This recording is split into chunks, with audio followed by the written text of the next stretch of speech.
ശിവപാർവതി പുത്രനായ സുബ്രഹ്മണ്യനെ ആരാധിക്കുന്ന ദിനമാണ് തൈപ്പൂയം. തൈപ്പിറന്നാൽ വഴി പിറക്കുമെന്നാണ് പഴമൊഴി.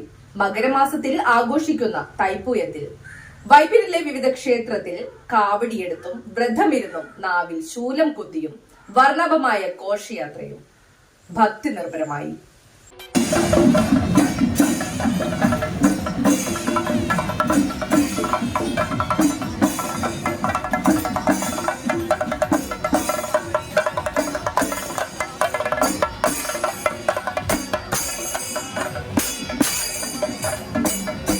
മകരമാസത്തിലെ പൂയം നാളാണ് തൈപ്പൂയമായി ആഘോഷിക്കുന്നത്.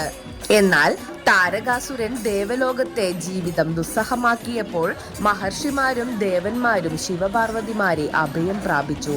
താരകാസുര നിഗ്രഹത്തിനായി പുത്രനായ സുബ്രഹ്മണ്യനെയാണ് ഭഗവാൻ അയക്കുന്നത്. 12 ആയുധങ്ങളുമായിട്ടായിരുന്നു സുബ്രഹ്മണ്യന്റെ യാത്ര.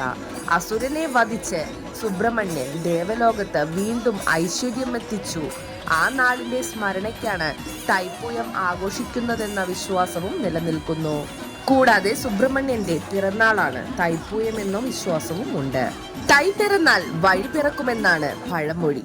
തൈമാസം എല്ലാ കാര്യങ്ങൾക്കും ശുഭമാണെന്നും മുടങ്ങിക്കിടക്കുന്ന കാര്യങ്ങൾക്ക് പോലും തൈമാസത്തിൽ നിവൃത്തിയുണ്ടാകുമെന്നാണ് വിശ്വാസം. സുബ്രഹ്മണ്യനുള്ള സമർപ്പണമാണ് കാവടി. അഭീഷ്ടസിദ്ധിക്കാണ് പീരിക്കാവടികളും പുക്കാവടികളും ഭസ്മക്കാവടികളും നേരുന്നത്. തൈപ്പൂയ ദിനത്തിൽ കാവടി കൊണ്ടാടുന്നത് വിശേഷമാണ്. തൈപ്പൂയത്തോടനുബന്ധിച്ച് വൈപ്പിനിലെ വിവിധ ക്ഷേത്രങ്ങളിൽ കാവടി ഘോഷയാത്ര നടന്നു.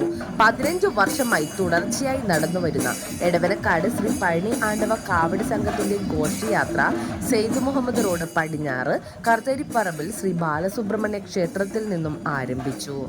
വിവിധ വേഷധാരികൾ അണിനിരന്ന ഘോഷയാത്ര ദർശിക്കാൻ വഴിയോരങ്ങളിൽ ജനങ്ങൾ തിങ്ങി നിറഞ്ഞു. ഘോഷയാത്ര അയ്യമ്പിള്ളിയിലെത്തി ശൂലധാരണം നടത്തി. ക്ഷേത്ര ഘോഷയാത്രകൾ ഒരുമിച്ച് ചേർന്ന് ചെറായി ഗൗരീശ്വര ക്ഷേത്രത്തിൽ എത്തുകയായിരുന്നു.